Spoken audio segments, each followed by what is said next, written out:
जी अस्सलाम वालेकुम है व्यूअर्स, मेरा नाम कलीम है। Welcome to management tube. आज का जो हमारा डिस्कशन टॉपिक है वो ये है कि पीएसआईडी एफबीआर पीएसआईडी क्रिएट करते वक्त अगर आपसे कोई गलती हो जाए, कोई मिस्टेक हो जाए तो आप उसकी करेक्शन कैसे कर सकते हैं। काफ़ी लोगों ने मुझसे ये पूछा है कि यार पीएसआईडी क्रिएट करते वक्त हमसे ये गलती हुई है, वो गलती हुई है, तो अब हम उसकी करेक्शन करना चाह रहे हैं, तो हम उसकी करेक्शन कैसे कर सकते हैं।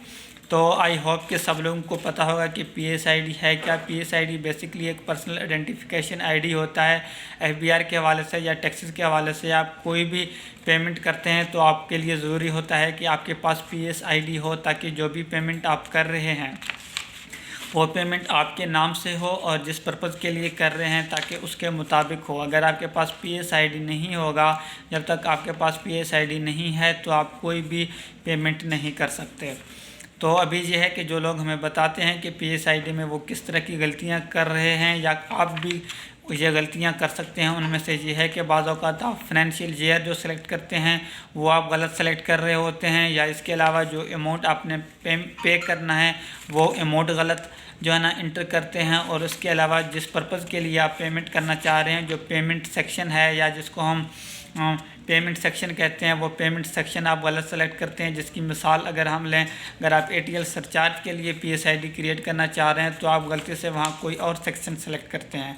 और उसके अलावा ज़ाहिर बात है, जब आप उनमें से एक ऑप्शन ये भी है कि जब आप ये जो पेमेंट करेंगे आप कैसे करेंगे, आप कैश के थ्रू करेंगे, आप जो है ना डिपॉजिट करेंगे, या इसके अलावा जो है ना ई पेमेंट करेंगे, मोबाइल से करेंगे, तो उसमें भी सिलेक्ट करते वक्त आप कोई भी गलती कर सकते हैं।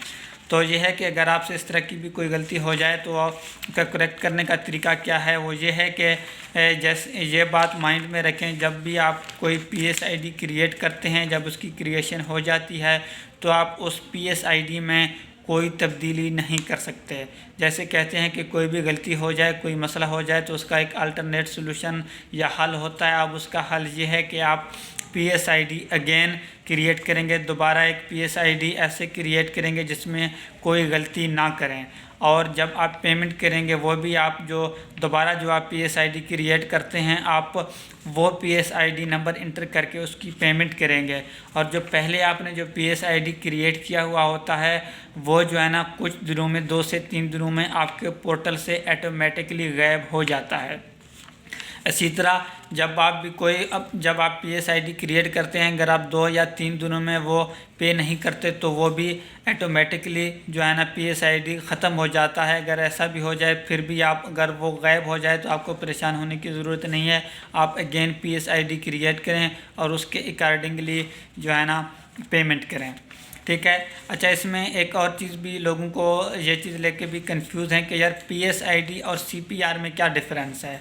पीएसआईडी यार बेसिकली वो होता है कि जब भी आप एफबीआर पोर्टल पे लॉगिन करते हैं किसी भी पेमेंट के लिए, जो है ना पीएसआईडी पर्सनल आइडेंटिफिकेशन आईडी बनाते हैं, तो आपको एक नंबर मिलता है कि आपका पीएसआईडी नंबर ये है। उसमें यह होता है कि आप जो भी पेमेंट कर रहे हैं आप कर रहे हैं ताकि आपके नाम से पेमेंट हो और जिस पर्पज़ के लिए कर रहे हैं उसके मुताबिक हो।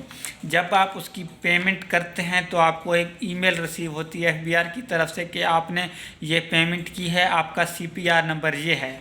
अब जब आप वो पेमेंट करते हैं तो जैसे आप कोई रिटर्न सबमिट कर रहे हैं, एनुअल टैक्स रिटर्न या आप सेल टैक्स रिटर्न सबमिट कर रहे हैं, तो सीपीआर नंबर जो होता है वो कंप्यूटराइज्ड पेमेंट रिसीट होता है, जो कि आप रिटर्न सबमिट करते वक्त आप वो रेफरेंस में वो नंबर लाजमी डालेंगे। जब तक वो सीपीआर नंबर आप इंटर नहीं करेंगे तब तक उनको नहीं पता होता कि जो है ना ये पेमेंट आपने कब की है, कैसे की है। लेकिन आजकल तो इसकी ज़रूरत नहीं होती। आप कोई भी पेमेंट करें, आप सीपीआर नंबर रिटर्न जो है ना सबमिट करते वक्त, इनकम रिटर्न या सेल टैक्स रिटर्न करते वक्त इंटर करें या ना करें, वो जो है ना मैटर नहीं करता है, क्योंकि आजकल ये सिस्टम ऑनलाइन है तो सारी चीज़ें ऑटोमेटिकली डिटेक्ट हो जाती हैं।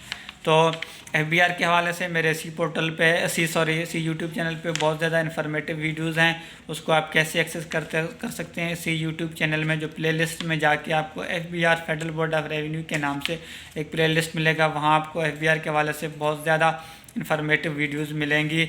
और इसके अलावा आपका भी कोई क्वेश्चन है आप जो है ना पूछ सकते हैं हमसे। Kindly subscribe, like, comment and share this video with your friend. Thank you for watching. Next मिलेंगे किसी अच्छी वीडियो के साथ। अल्लाह हाफिज़।